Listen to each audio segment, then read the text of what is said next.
Get ready for a rapid-fire rundown of all the motorsport drama you need to know. We're talking high-octane battles and shocking shakeups. First up is Jack Miller's grip on a MotoGP seat slipping away. The veteran rider, a proven winner, is once again fighting tooth and nail to prove he still belongs in the premier class, facing intense pressure from a new generation of talent and a shrinking number of available rides. With his future uncertain, can Jack Miller defy the odds and secure his place on the grid for another season?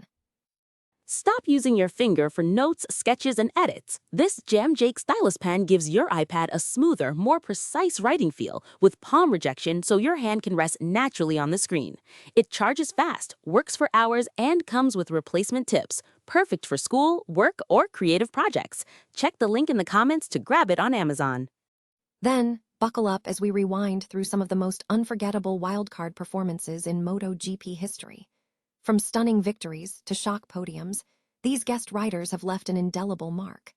But it's a special era coming to an end, because from 2027, wildcard entries will be completely banned. We'll dive into the legendary runs of riders like Katsuki Nakasuga and Troy Bayliss, and explore why this major rule change is shaking up the sport. And speaking of rule changes, we're breaking down the seismic shift hitting MotoGP in 2026 and 2027.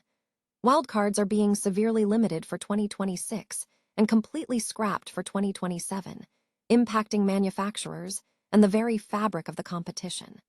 We'll tell you exactly what this means for the future of MotoGP racing and how teams are adapting to this new landscape.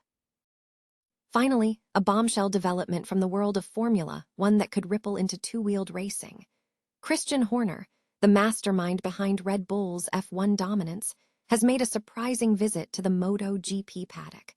Sources suggest Horner is only interested in a top leadership role, hinting at a potential F1-style overhaul for MotoGP. Will Horner be the one to steer the future of motorcycle racing? Don't miss our deep dive, and subscribe now and hit that notification bell so you don't miss a single update. Jack Miller finds himself in a familiar, yet increasingly precarious, position as the veteran Australian fights to secure his future in MotoGP. Despite a career marked by 4 Grand Prix victories and a history of narrowly retaining his seat, Miller is once again under intense pressure to prove his worth.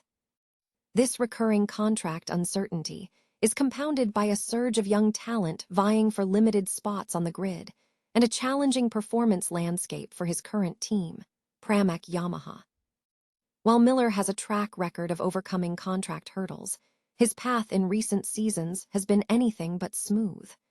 Even securing a 2025 extension with Pramac Yamaha, a deal inked early in 2024 after facing an exit from KTM, did not offer lasting peace of mind. He continues to face the perennial challenge of demonstrating his continued relevance at the sport's pinnacle. The MotoGP paddock is brimming with hungry, talented riders eager to make their mark, intensifying the competition for seats. Although Miller's Australian nationality might offer a slight point of difference in a grid dominated by Spanish and Italian riders, past contract successes were clearly driven by performance rather than nationality. The stakes are particularly high for 2027, with only a single seat available in Yamaha's future lineup. Miller is now in a direct competition for this coveted position, facing an uphill battle to justify his retention. Compounding his challenges, Yamaha's current struggles in the 2026 season, characterized by speed deficits and disappointing results, are not helping Miller's cause. The rider himself has voiced frustrations with the bike's competitiveness, admitting it often feels like a significant disadvantage. Recent race weekends have underscored these difficulties, with technical issues and weak finishes, including races where he failed to score points or retired early, becoming a recurring theme. Despite these setbacks, Miller's reputation for resilience and his history of fighting back in adversity cannot be discounted. He has proven his ability to win races and compete at the highest level. However, to extend his MotoGP career, he must now deliver a period of strong, consistent performances. Failure to do so could signal the end of his journey in premier-class motorcycle racing, in what might be his most challenging career battle to date. MotoGP is set to usher in a new era in 2027 with a significant rule change: the elimination of wildcard entries. This decision, confirmed by the Grand Prix Commission, will directly impact manufacturers, particularly those lower down the concession rankings.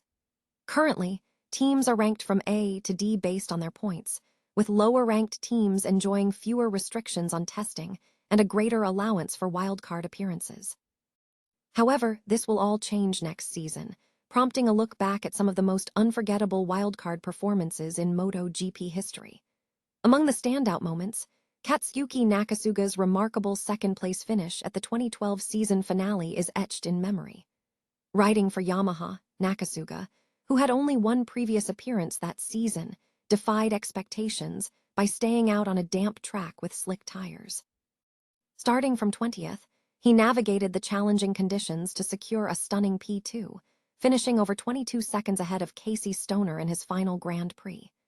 Nearly 2 decades ago, Troy Bayliss delivered one of MotoGP's most shocking victories. After a challenging stint in MotoGP from 2003 to 2005, Bayliss returned to the World Superbike Championship, clinching the 2006 title. However, his most astonishing achievement that year came at the final MotoGP round. Ducati called upon their Superbike champion to replace the injured Seat Gibernau. Despite not having ridden a MotoGP bike in over a year, Bayliss qualified second and went on to claim a dominant victory ahead of Loris Capirossi and Nicky Hayden. In 2002, Valentino Rossi began his 500cc title defense with a win at Suzuka, but not without a fierce battle against wildcard rider Akira Rayo. Rayo made an immediate impact, surging from 7th to 1st on the opening lap and leading for 15 laps.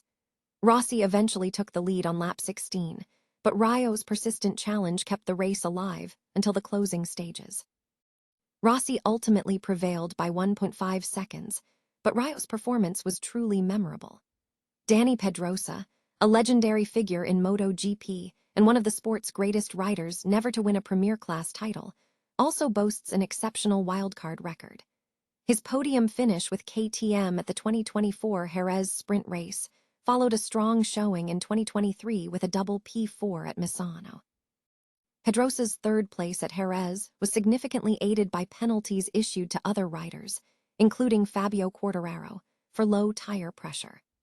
Beyond results, arguably the most significant recent wildcard appearance was Yamaha's debut of its new V4 engine at Misano in 2025. Test rider Augusto Fernandez piloted the machine, with the primary objective being data collection rather than performance.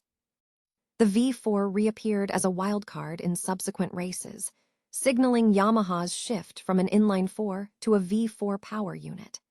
Despite this development, Yamaha's performance has remained challenging heading into the 2025 regulation change to 850cc engines. In a significant shift for the premier class of motorcycle racing, the Grand Prix Commission has announced a sweeping revision to wildcard participation in MotoGP. Starting in 2027, wildcard entries will be completely prohibited in the MotoGP class, a move that will impact manufacturers regardless of their current standing.